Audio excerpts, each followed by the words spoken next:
Il a eu une alerte, il a eu une blessure 1 mois et demi avant le début de la rencontre. Il a pris extrêmement de précautions parce qu'il avait déjà loupé la finale de 2010 et celle-là il voulait pas la louper et voilà, il est arrivé, il a joué Bercy et puis il est arrivé au stage, il était bien au stage à Bordeaux, une douleur s'est réveillée dans son bras, ça l'a empêché de jouer pendant 3 jours. Il a fait énormément de soins. En arrivant à Lille, ça allait.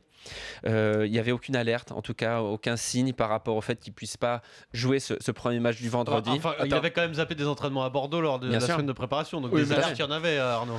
Pas la veille des matchs, non. Et puis il est arrivé après plus d'une semaine d'entraînement, il s'était préparé à partir du jeudi, donc il est arrivé avec 4 jours de terre battue avant le début du stage et il jouait très bien. Il y a eu cette alerte qui est arrivée, donc le mettre 3 jours au repos, de nouveau un entraînement pendant 4 jours et puis les matchs, ça posait aucun problème à ce moment-là. Non mais le problème là, c'est que c'est pas son bras qui le fait perdre. Il faut quand même aussi arrêter les raisonnements.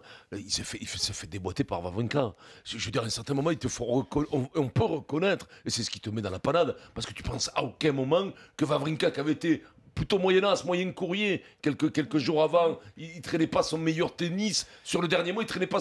Il s'était un peu réveillé, mais il traînait pas son meilleur tennis. Il s'est fait déboîter. Et puis ça a été d'ailleurs, ça a été l'homme de cette Coupe de Vie. Ça n'a pas été Federer, c'était Wawrinka. Déboîtement, en double. Déboîtement, il joue le parti avec Federer en double. Tu t'y attends pas qu'il soit à ce niveau, et tu t'attends pas que l'autre ne résiste pas. Il perd pas avec son bras. Bien sûr qu'il a une douleur. Des douleurs parce qu'il joue au tennis. Moi je suis pas d'accord, mais quand tu joues au tennis de haut niveau, des douleurs dans le coude, dans les épaules, t'en as toute ta vie. C'est comme si tu joues au rugby et que tu dis t'attaques, t'es frais comme un gardon, comme un junior. Ça n'existe plus, ça, les mecs ont 30 ans.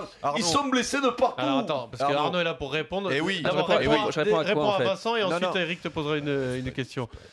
Franchement, pour son match, non, il n'avait pas de douleur.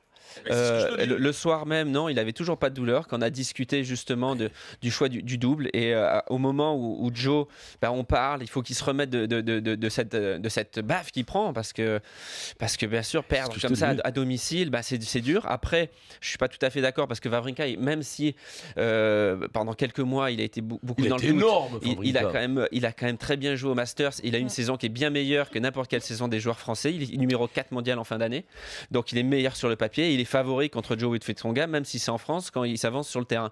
Mais après, même le lendemain matin, Joe, au début de l'échauffement, ça va. Et puis, c'est vraiment cet échauffement où la douleur se réveille. Ça, c'est le joueur qui te dit ça, Arnaud, que ça va. Bien sûr, c'est le joueur. D'accord. Et donc, si tu as un doute sur le Tsonga, c'est-à-dire tu penses qu'il a 80% avant le premier match, tu le mets quand même? Non. Je pense que Joe est à 80% le vendredi. Non, je l'aligne pas sur le. Et est-ce que tu penses il aurait pas voulu être aligné à 80%. Tu crois? Est-ce qu'il aurait pas? J'en suis persuadé. Oui.